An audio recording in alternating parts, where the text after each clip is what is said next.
and welcome to Lead Story Prime. I'm Giovanni Dennis. This evening we'll be getting reactions to the Prime Minister's inaugural speech at his fourth swearing-in ceremony this afternoon at King's House. So the Prime Minister accepted the instrument of appointment at 4:44 p.m.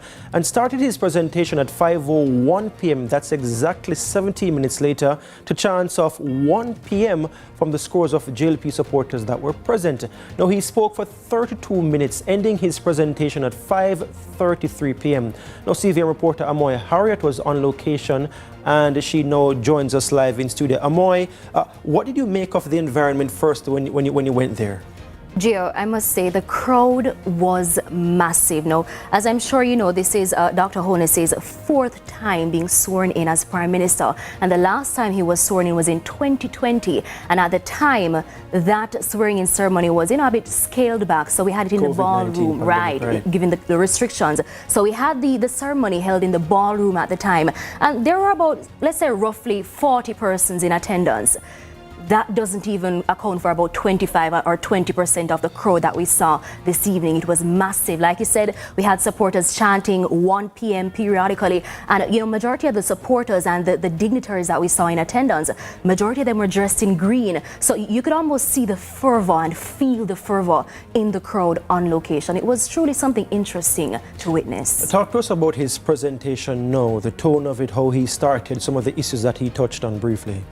Quite a few topics came out of Dr. Honess's speech this evening. He touched on, from matters concerning economic stability, education, crime fighting. What was interesting was that at the beginning of Dr. Honess's speech, we saw where he pretty much gave an invitation to opposition leader Mark Golding to join forces to continue the work that the government had started in the previous administration, the previous term, in terms of constitutional reform. So we'll take a look at that part of Dr. Honess's speech right about now.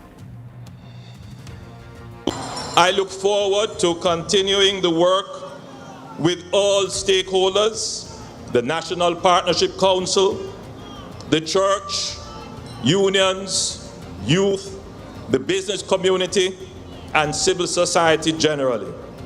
Let us all work hand in hand to build the progressive and prosperous Jamaica we all want.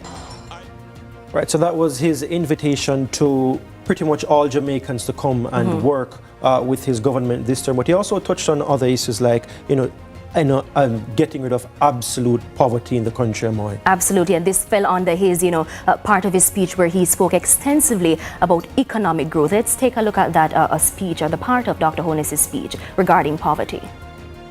The vision of this government in this next chapter is to spur economic growth.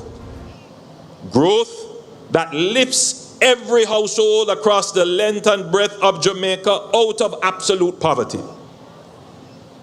Sustained economic growth will end absolute poverty in Jamaica.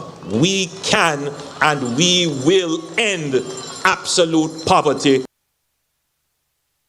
Right, so the Prime Minister there speaking about ending absolute poverty. Now, in addition to that, or building on that, Amoy, he also spoke about, Jamaican moving away from this idea that we can, overcome struggle, but to launching now to achieve Jamaica's full potential towards the end of his presentation. He was saying that this is now the time that the country can do that. Absolutely, and Dr. Honess throughout the evening reiterated the fact that he doesn't want anyone to think that, based on what he've done the previous terms, the work is completed. He pushed the fact that there's still a lot of work to be done, and he pretty much gave that speech or that part of the commitment, his commitment to Jamaicans to continue that work that his administration has started. He gave that commitment at the ending of his speech. This term, the next chapter is about maintaining, it's not about maintaining the status quo.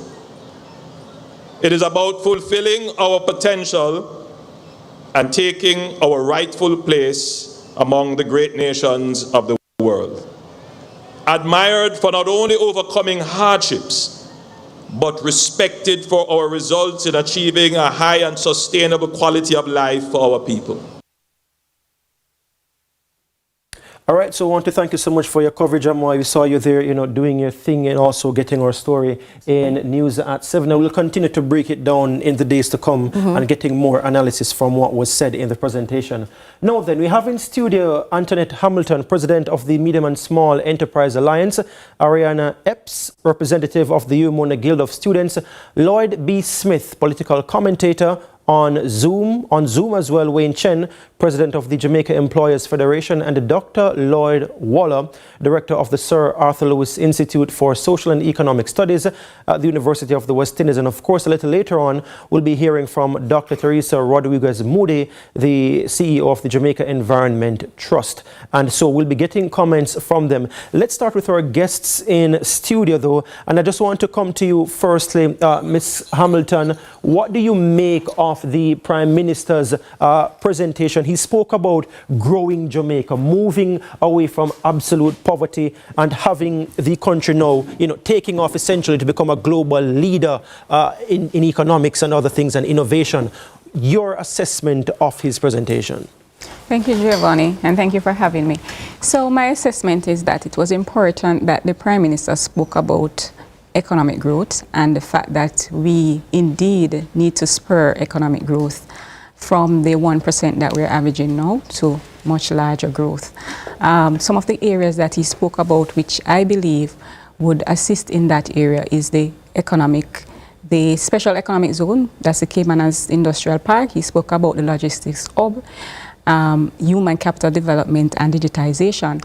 However, my concern with those areas, in particular the logistics hub as well as the Caymanas Industrial Park, is that we have been talking about that quite some time now. I think it's over 10 years since we have been talking about implementing the logistics hub as well as the Caymanas Industrial Park. However, it would be good that this time around we actually get it done. So overall, the presentation was, it shows a clear path in terms of where the Prime Minister would like to take the country, and the focus, of course, on economic growth was important for him to communicate. Yes. I want to go to Wayne Chen on Zoom. Do we have Wayne Chen on Zoom with us? I'm here, yes. All right, thank you so much, Mr. Chen. Ms. Hamilton spoke about digitization, and the Prime Minister, spoke about the need to do away with bureaucracy to make it easier to do business. He spoke about digitization of many of the government processes. What did you make of that in alignment now with making Jamaica easier to do business? It is a critical point. We have talked a long time about the digital transformation, and I say it haltingly because I am now told that even the term digital transformation is becoming obsolete. The fact is, though, that it serves several purposes. He spoke specifically as to the reduction in bureaucracy and making government work more efficiently. But it's also important to recognize that it's part of Jamaica's growth strategy, because by boosting digital transformation, taking the lessons we learned in using remote work during the pandemic, taking the expansion of the global services sector, the BPO sector, and the lessons we have learned to allow more Jamaicans to work virtually and join the global virtual economy. It's critical because Jamaica has a concentration risk in sectors that are vulnerable to exogenous shocks.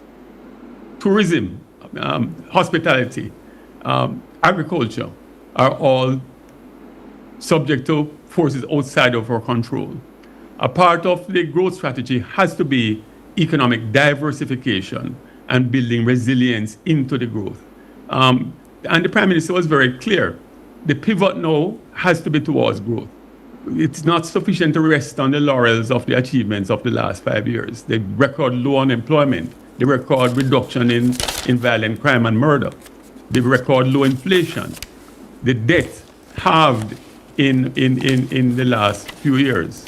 Now is the time now to pivot to inclusive growth. And there are specific sectors that are problematic. We need to ramp up the access to affordable housing.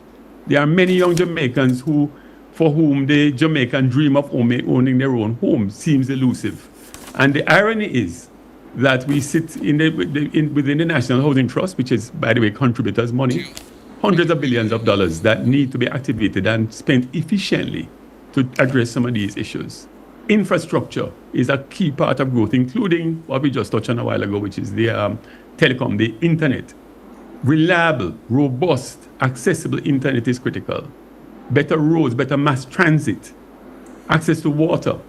The government has already signaled even before this speech the renegotiation of the JPS license, the operator license for electricity, the reduction in electricity charges. So issues that we had 10, 15 years ago, I remember going to private sector meetings 15 years ago, top of the agenda, macroeconomic instability. Second on the agenda, crime, violent crime. Third on the agenda. All right, Mr. Chen, I do want you to complete the point you're making right there, but we are upon our first break here on Lead Story Prime. Stay with us when we come back. We want to dig in a little bit more into the Prime Minister's inaugural presentation today at King's House for his 4th swearing-in. This is Lead Story Prime. I'm Giovanni Dennis.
Join us this week on Tourism One-on-One as we speak to the winner of the first installment of the Tourism Enhancement Fund's groundbreaking Tourism Innovation Incubator Program, Dr. Dwayne Chambers.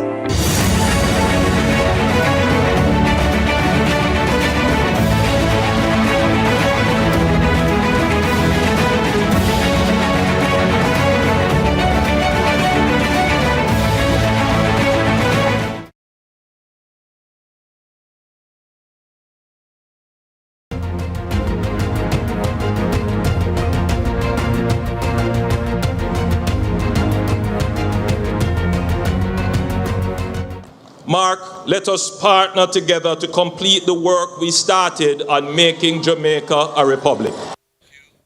Right, so the Prime Minister there, reaching out to opposition leader Mark Golding several times throughout his presentation. He spoke about the need to work together. He said, alluding to the PNP's slogan during the recent election, time has come to get over the thrill of victory and the agony of defeat. Regardless of the outcome, we must choose Jamaica. He spoke about the inclusive and consultative government he wants to lead, and he spoke about partnering with Jamaicans. For you, Lloyd B. Smith, what did you make of the tone of his presentation? Him reaching out to the opposition leader, essentially saying, let us work together. But I thought his tone was very conciliatory, and that was a welcoming departure. As a matter of fact, when I listened to him on the night of the JLP's victory at Belmont Road, I was a bit concerned that his language was a bit contentious, it's not divisive, but then again, he was addressing party faithfuls. This time round, I saw more of a statesman emerging from his presentation rather than a politician. And I think this is good for the country. It is also good for him in terms of his own legacy. And I really thought that he hit the nail on the head when he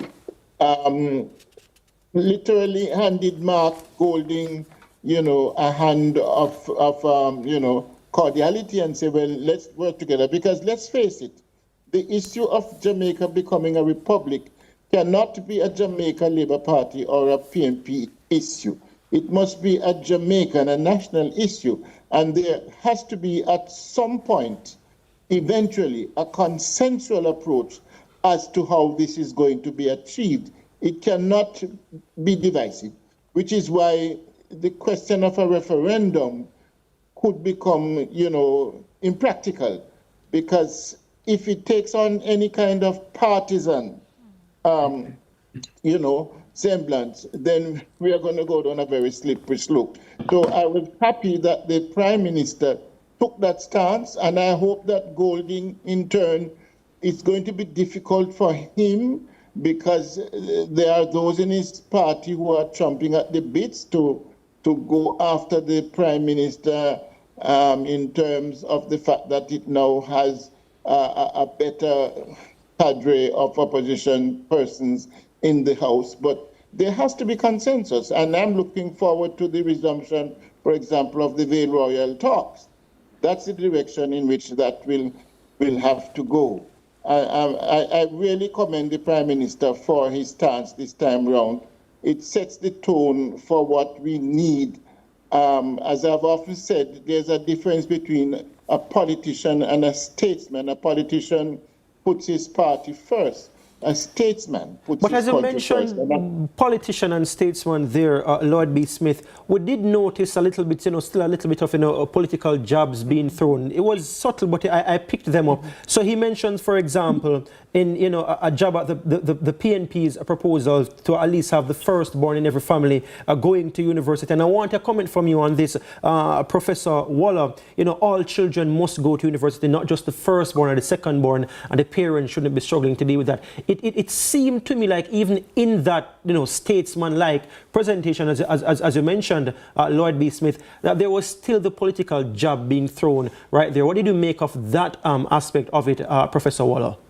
Well, nothing is wrong with political jobs, and it doesn't take away from one's level of objectivity and professionalism. It's a part of the political architecture, and of course, there are persons there who are going to receive that as humor, as political humor. And it was because many people were laughing when he mentioned the time come and the first one, because they remembered where it's coming from. And I mean, you can't, to be quite frank, as a leader operating at that level, you can't really have a boring speech. You need to have a speech that incorporates the kind of dramaturgy that will allow the persons to feel connected to you, which, to be quite frank, is what he did.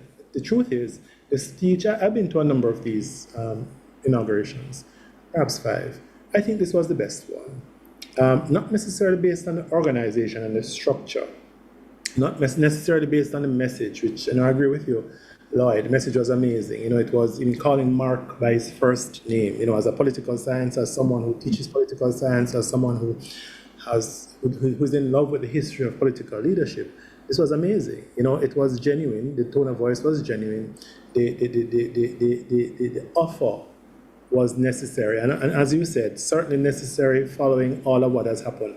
And the unity that was articulated in the presentation was what was necessary. But more so, I just want to put this little part out there. I started to talk about connection, and the speech itself was a unifying, hopeful message that was centered, as far as I'm concerned, on connection.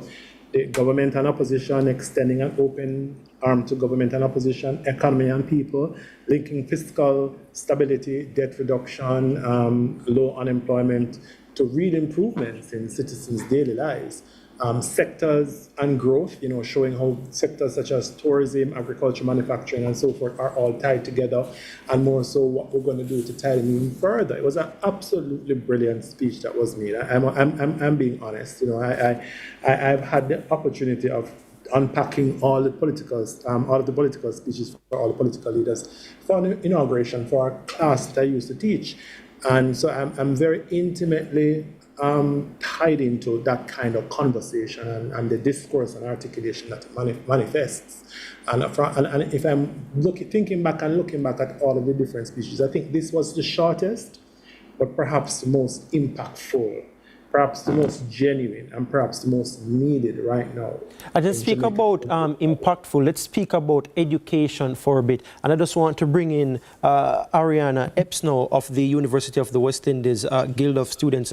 Ariana, he spoke about the need to get more students into university, not just the first or the second. He also spoke about, a focus on technology and innovation. And I just want to go to a bite when he was speaking about education and where it needs to go in Jamaica. This next chapter must see a laser focus on education and training of our current labor force and the generation to come. Through our education system, we must create a Jamaican that is pro-social, pro-growth, pro-technology, innovative, emotionally regulated, and more productive. Ariana Epps, as a student leader, what did you make of that? Okay, so I personally believe that it is important to, one, shape our youth to form the workforce, two, then spread this economic growth. So he's saying that we need a laser focus. He's saying we need a laser focus education system, and the reform that he's doing for education and making education more accessible through things like student loan reform, you know, making the student loan cover more things. Removing the need for guarantors. Removing the need for guarantors, yes. Things like that, making education, university education more accessible to our young people is preparing our workforce to undertake the growth that he's speaking of. Now, he would have focused on STEAM and TVET and technology focus. He would have spoke about digitization. Sorry, and just for my viewers, when you say STEAM, what do you mean by that? Science, technology, education? Science, technology, engineering, art, and mathematics. Okay, yes. Right, so these are very important for the technology focus that he would refer to. And I just think it's important. I'm really glad that he addressed it, actually, because this is a step in the right direction for us as a country. Yeah. A big issue, Wayne Chen of the Jamaica Employers Federation, is this idea that sometimes for some jobs you have to seek overseas labor. How important do you think that part of the presentation was, speaking about the need to improve our labor force, you know, getting laser focused in some of our education and training to produce better workers who he said must be productive? It's much more than better workers. I want to say citizens with the skills aligned with the current and future of work. The fact is that only about 40% of Jamaica's workforce have certified skills. The fact is that the global economy is rapidly changing and evolving, so it's not sufficient to just catch up. We have to think about lifelong learning. We have to think about upskilling the entire workforce. We have to think about being in tune with what the market wants. There is a big discussion around whether the traditional bachelor's, master's, and PhD type of program in the universities is quick enough, is adaptable enough to the needs of the world of work. We're talking now about micro-credentials. We're talking about stacking skills. We're talking about going right across and making sure that your repertoire of competencies are aligned with what the market wants. I mentioned earlier the access to the virtual world. It makes geography irrelevant to us. And it's critical to us because we don't want to be trapped in a small island. Let's get a comment on that from Professor Waller, Mr. Chen. This idea of making, you know, the universities more adaptable, you know, and that you just mentioned. Professor Waller, what, if anything, is the University of the West Indies doing to that end? I can't speak on behalf of the University of West Indies. I can, however, speak to Salises. So we recognize that the teaching and instruction has evolved in the last 5 years in particular, since the mass digitalization that was ushered in by COVID. And as such, there are many different tools, including tools that are supported by AI and different applications such as OUR Daily, that can help to enhance the teaching, specifically as it relates to remote teaching, because that's perhaps one of the different aspects of teaching and learning that emerged and evolved and mushroomed and transformed during the COVID-19 epidemic. You know, there are a lot of Ivy League universities that are now offering online services. So there are many different tools now that universities are using.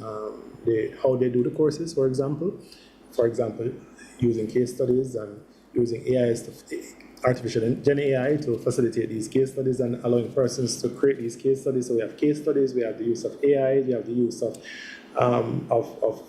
virtual, augmented, or mixed reality. This is actually putting on our goggles, whether it's the Amazon or the Facebook goggles, and have persons immersed in a classroom, even though that they are geographically spaced. So teaching and learning at the higher education level is evolving.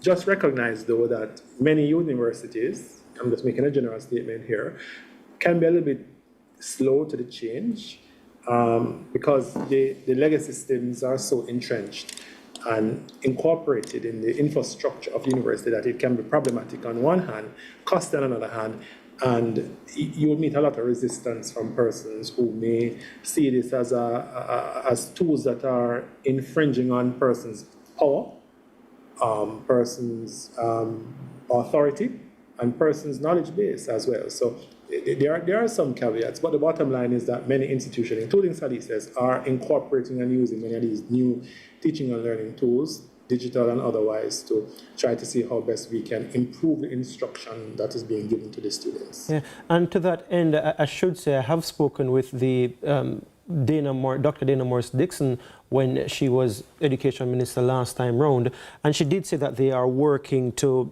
have AI, being taught in schools, having AI labs, for example, and also upskilling some of the teachers, which would fall in line with what the Prime Minister is speaking about, the technology and the innovation. But how important is that as well, better using the technology for small and medium enterprises, Antoinette?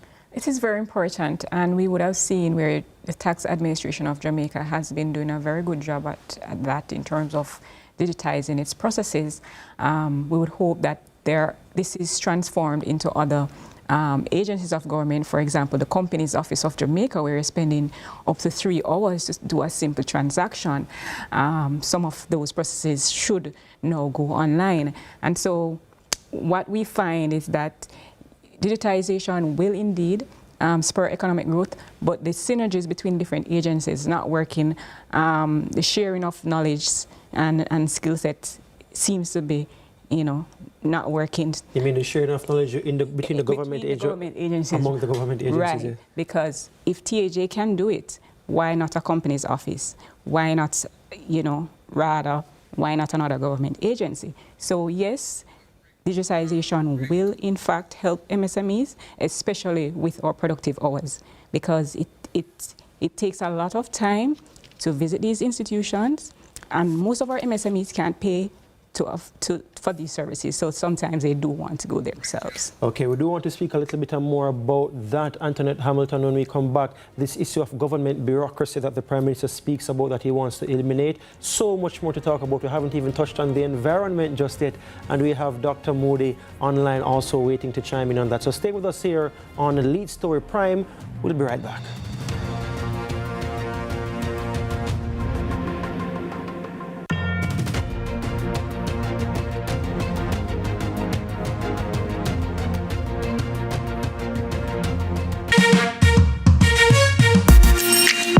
Everybody, I'm Yendi, and this is Odyssey with Yendi.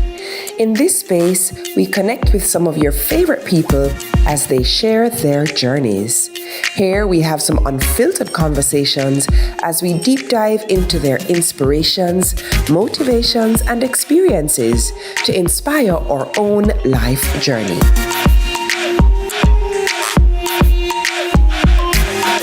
Odyssey with Yendi. Brought to you by Grace, singer and islandnet surfer. Let's delve deep into the issues. We'll take you beneath the surface. Greetings and salutations. My name is Orville Higgins, and it's another edition of Fan Central. Talking to the people at the heart of the top sporting stories. Hear from your favorite sportsmen and women and the administrators who work tirelessly to make it all happen. It's a live sports talk. I've written an entire article. Yes. Looking at all the major issues every Tuesday at 9 p.m. It's Fan Central.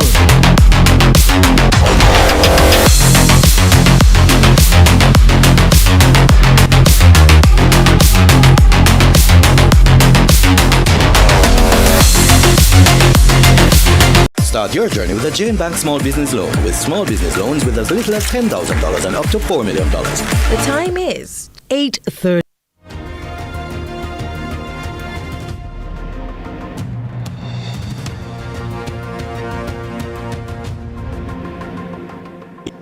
In the next chapter, we will be pressing ahead with transformational projects to anchor our role as a logistics hub of the region. The Caymanas Special Economic Zone will be the largest and most advanced industrial and commercial center in the English-speaking Caribbean, bringing together manufacturing, warehousing, logistics, and technology services. It will be a space designed for the 21st century economy, seamlessly connected by road, rail, air, and sea. We will make Jamaica the gateway to the Americas. This logistics hub, you say, Antoinette Hamilton, is being talked about now for more than a decade. What would you want to see, though, practically in this administration to get over the line, to get some of these things, actually done? I think maybe there are stuff that are being done, but the communication has to improve in terms of where we are with the process and, what are we doing next.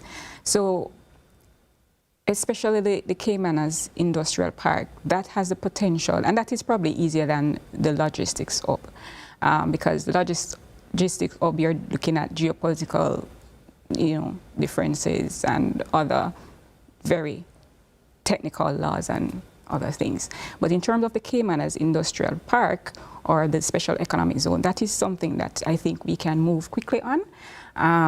And just improve the communication around where we are, what is being done, so that persons can feel that this growth is coming or is about to happen.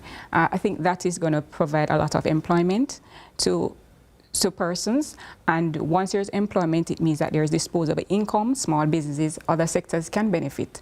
And this is something that we're very we're going to be holding the government accountable to, in addition to digitization of the public sector. Yeah. What for you would be the next steps where this is concerned, the Caymanas and the logistics hub, Wenchen, for these two major planks of economic growth that he just spoke about? What are some of the next steps that you don't want to hear?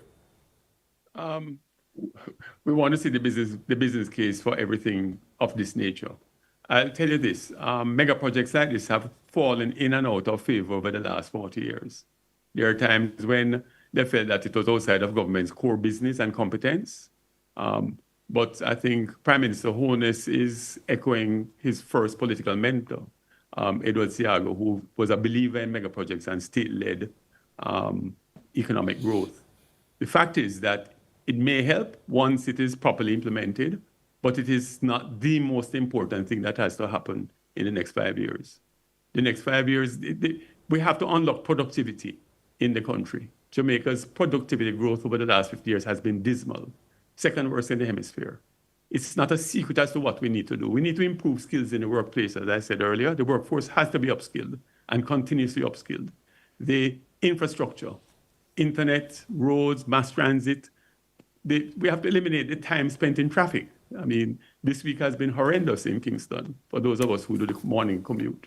The trips that used to take 30, 40 minutes are now taking an hour and a half. That's a productivity killer. And as you mentioned, the other one we have spent quite a bit of time around, which is reducing bureaucracy. But I don't want us to forget, too, that the Prime Minister, I think he has heard. He talked about partnership. He talks about consultative approach to government. And he mentioned corruption. He said we have to eliminate corruption. We will speak to that a bit as well. Sufficient numbers in the electorate have said we need to do this. The issue of corruption. But before we do that, you spoke about the traffic as we're coming in. Are we speaking about the logistics hub as well? I mean, when it came about, initially strong opposition from environmentalists, it's now back re-emerging as a major talking point here, coming out of his presentation. And this is where I want to invite now in Dr. Teresa Rodriguez Moody from an environmental perspective. Some of these issues that we're speaking about that the government is leaning towards sorting out, there are also environmental considerations. And I want to hear from you, what did you make of the presentation from an environmental perspective regarding some of these issues? Okay, thank you. Well, the reality is that we really didn't hear anything about the environment. There was something mentioned about clean energy, but there was no elaboration on this. And so, yes, there was an emphasis on growth and development, but the reality is that if we're really serious about building a healthy economy, we have to broaden that definition, because a healthy economy is not just about GDP or jobs, job numbers, infrastructure, while they're all important, the fact is it also means that we need to ensure that we create an environment that people can thrive. So we have to have clean air, we have to have safe water, we have to have resilient communities, because all of that, we're talking about productivity, all of that affects productivity as well. And we need to be looking at infrastructure. The fact is that the Prime Minister is also the Minister of Environment. So I think it would have been very useful to have had a little bit more mention and talk about the environment, because we're disappointed not to hear more specifics as it relates to environmental protection, what we'll be doing for the environment as the Environment Minister.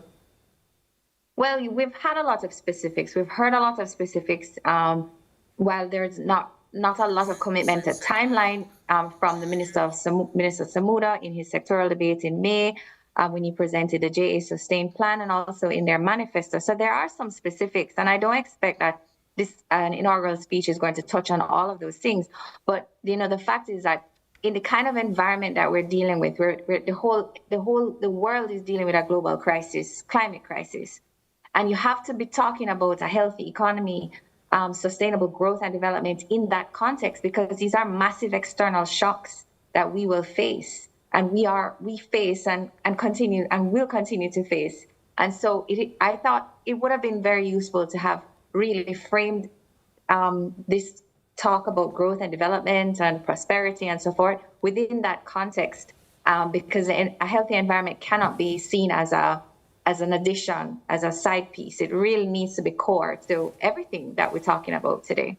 Yeah, and what are some of the top 3 items, for example, that you would say JET wants the administration to address in this issue? I mean, I know recently we were speaking about, for example, plastic bottles and wanting a ban on those as well. Yeah, I mean, so waste management is a huge issue in Jamaica. We're struggling with a plastic crisis. Yes, we've had the phased ban, but we need to be more transformative and more, more bold in the kind of action that we're taking to deal with those issues. But also, we've heard that, yes, there's going to be the ratification of the Escazú Agreement. We've heard that there is going to be a heavy focus on EIA regulations. A lot of these things are long in coming, things that have been promised for decades, and we haven't seen them come to fruition. So I think that it's very important that we now move, especially as we approach 2030, which is the year by which Jamaica is meant to achieve Goal 4 of Vision 2030, which is Jamaica has a healthy and natural environment.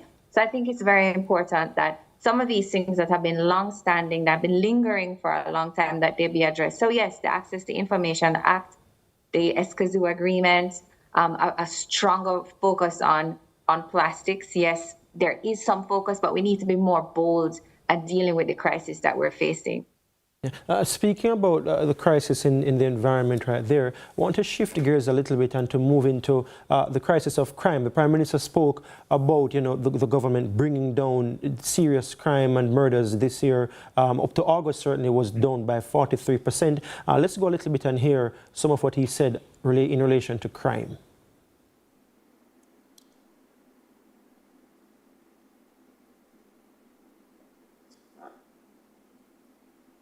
So let's go to the clip when the Prime Minister spoke about the reduction in crime. Okay, so we will come back to that momentarily. But this issue of, crime reduction, though, to move the country forward and how this interconnects with this education, business growth.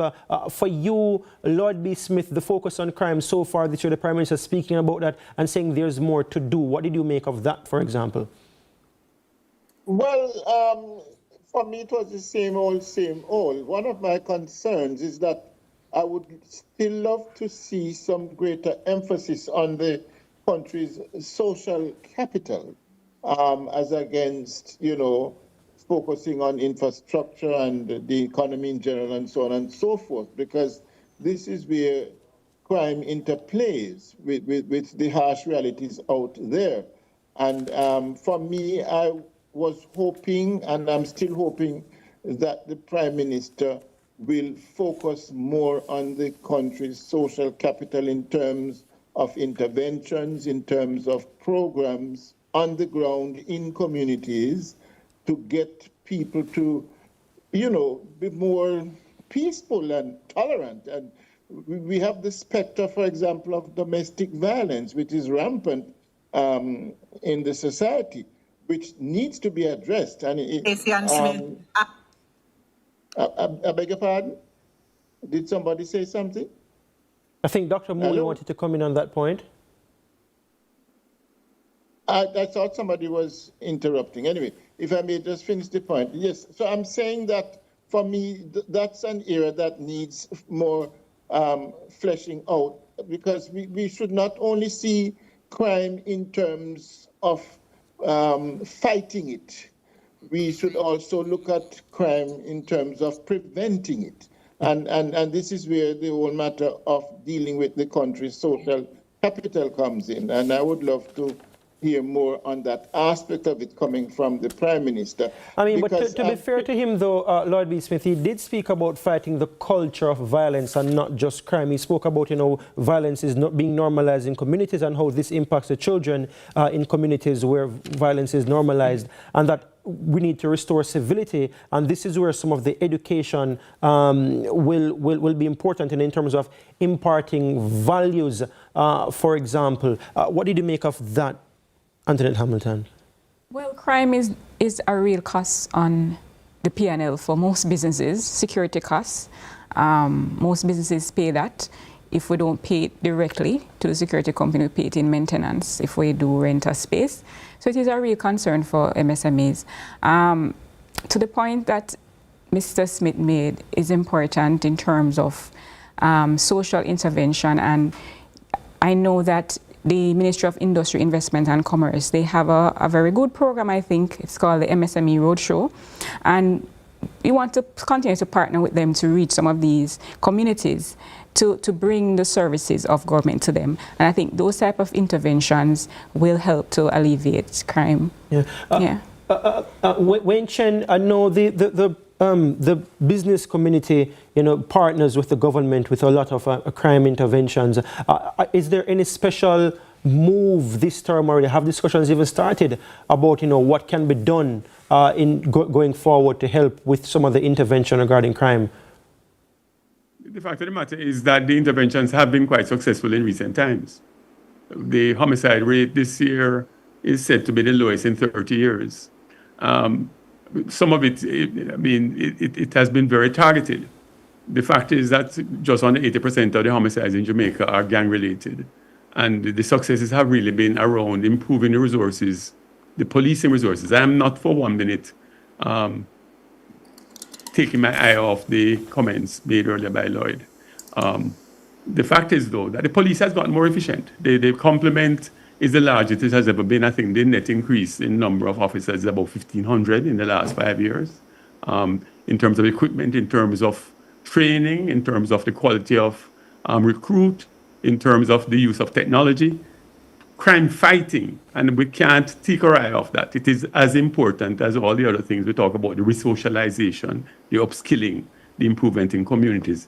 They're all important, but we cannot deny the success of the approach. You asked a specific question as to what has been the role of the private sector and business. At the community level, we do support the police. At the national level, we not only support, we pay our taxes, we employ people. Unemployment is at a record low in the country. The government employs about 100,000 out of a workforce of 1.5 million. So the other 1.4 million are employed in the private sector.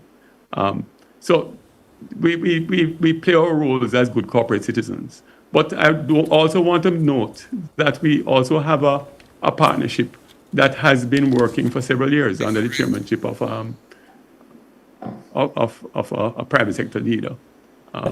We do have to take a quick break now, Wayne Chen. Before we go to the break, let's go to the break with this. When we come back, we hear the Prime Minister. We do now have that clip when he was commenting on crime and violence. So stay with us here on Lead Story. We are taking a deep dive into the Prime Minister's 4th inaugural presentation that happened this afternoon at King's House. Stay with us here on Lead Story Prime.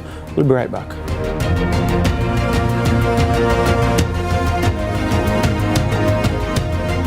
Protecting Jamaica's borders is a key priority for the Jamaica Customs Agency. The JCA will remain vigilant and resolute in effectively fulfilling this mandate. The time brought to you by the Jamaica Customs Agency is 8:45.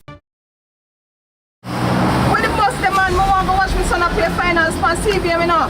But mums, you can't watch it on CVM website, man. Boy, my son score, my son score, my son score, my son score. Greatness begins here.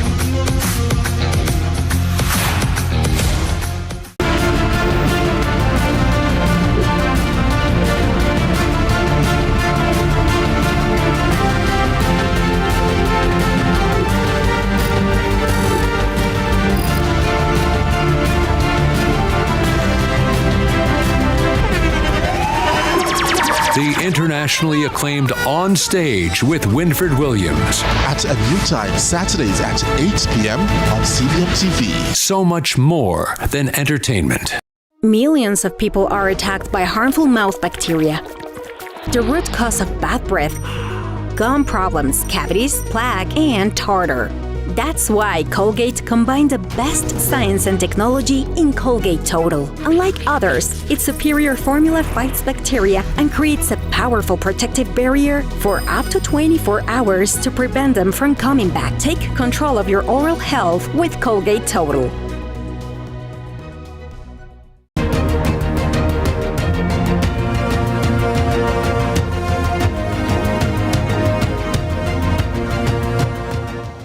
My administration will mobilize this effort.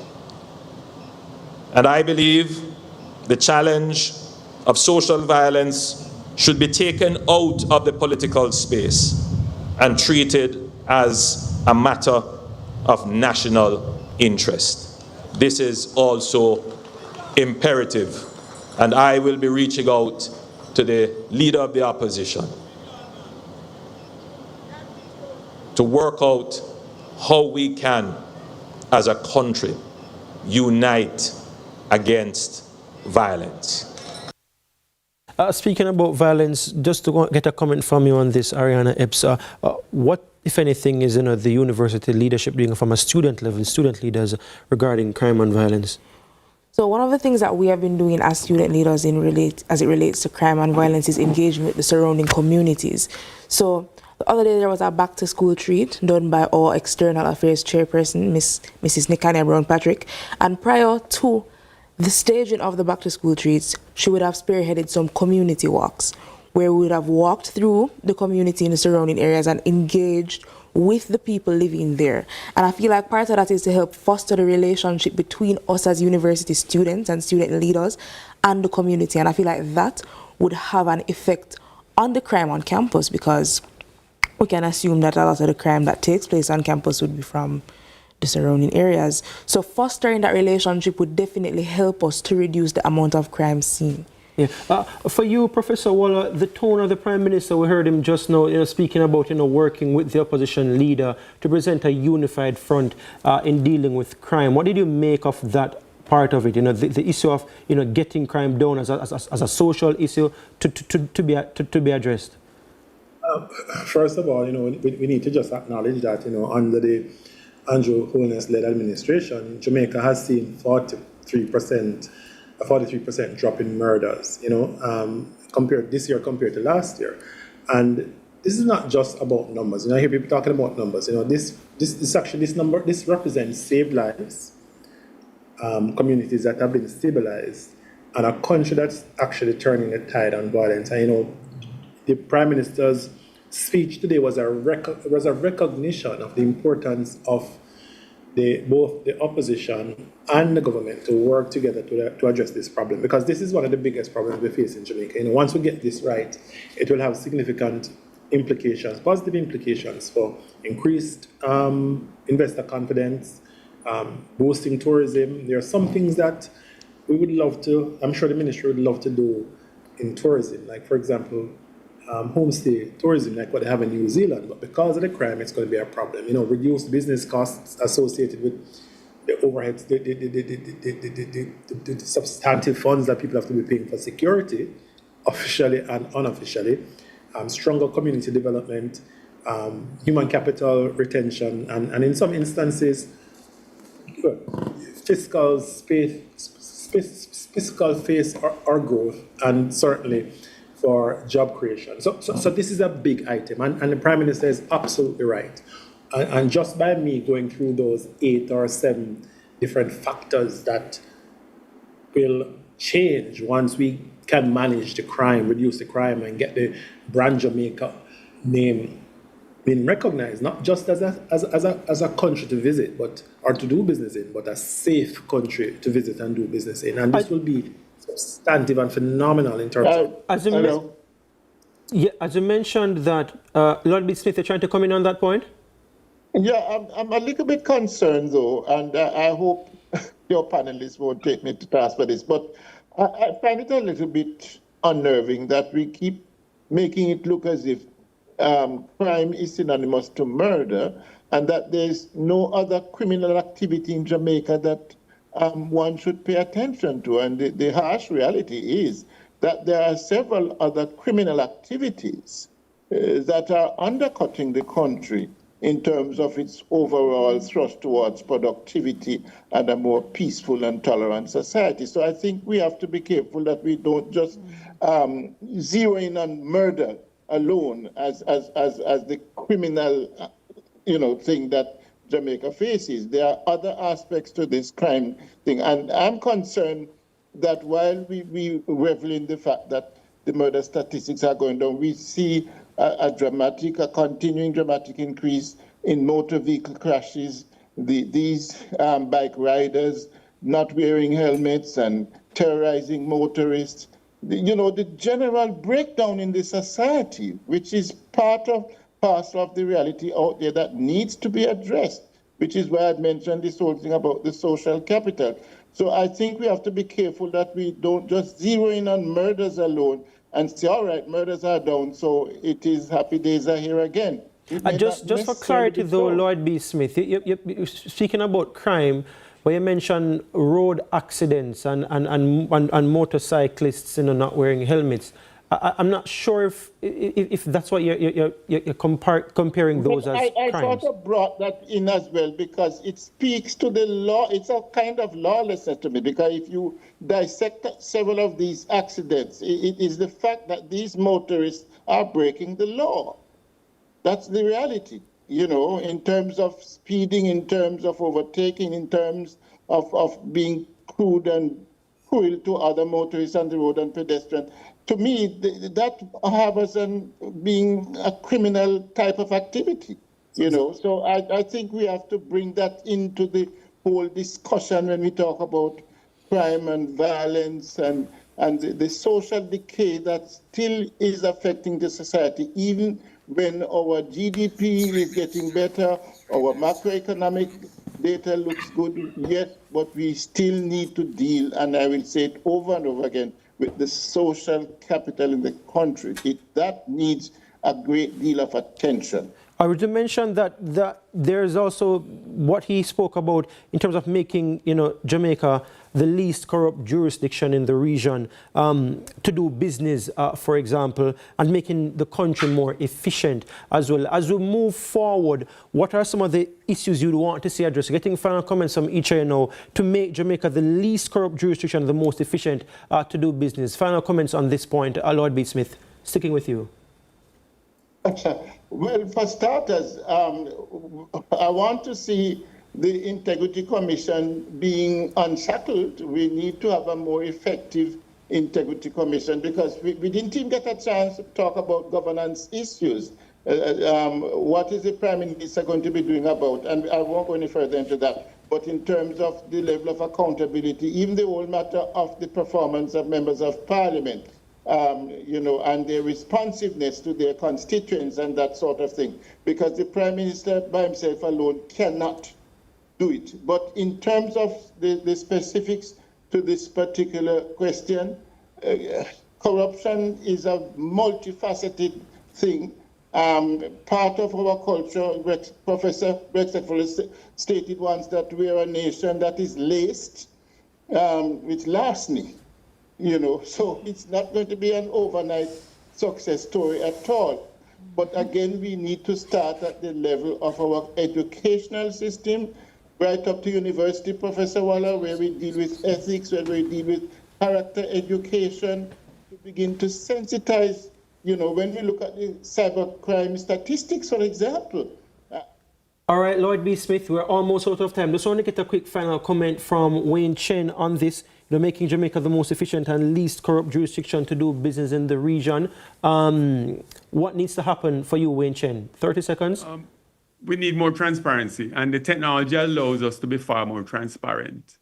There's no reason why all contracts, all applications for contracts, all waivers, everything should be public information. The fact is that a lot of our talk about anti-corruption and fighting corruption in Jamaica has been performative. What needs to happen now in this term, in 10 seconds? Jurisdictions that have been successful at eliminating corruption, the first thing they do is eliminate discretion. Make everything objective and rules-based. And wipe out discretion. Make it rules-based. Professor Waller. For me, civic education is important. We need to start from the primary, secondary school, the university, all these levels, talking about highlighting and drawing attention to the fact that corruption hurts us all. We need to leverage technology when it is right. Technology facilitates that level of transparency, leveraging technology with AI. All right, Dr. Waller, for you, 10 seconds, 5 seconds, Teresa Rodriguez-Moody. Very quickly, transparency and accountability. The fact is that, yes, discretion is a big issue in environmental monitoring and enforcement, environmental justice. And so we need to see significant improvements in that area, especially for state agencies. Yeah. For you, Ariana Epps, 2 seconds. I would have to agree and say transparency as well. We need to be able to hold our leaders accountable.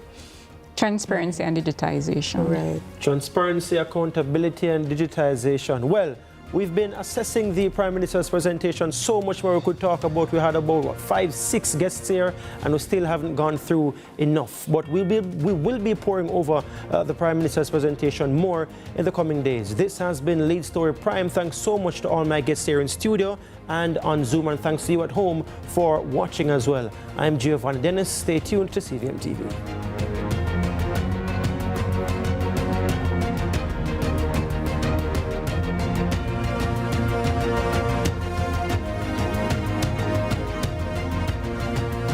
Girl to Sanchin Crooks, and you're watching CVM. See it happen.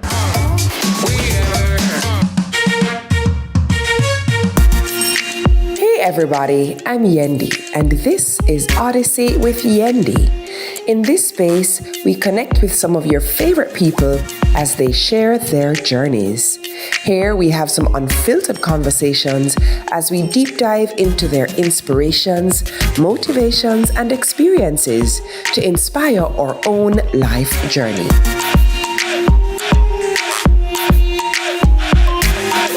Odyssey with Yendi, brought to you by Grace, Singer, and IslandNet Services.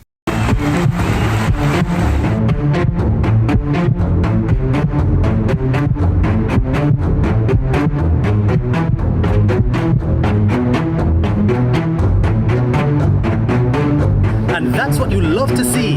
They may be rivals, but the camaraderie is what it's all about. Can't wait for the final.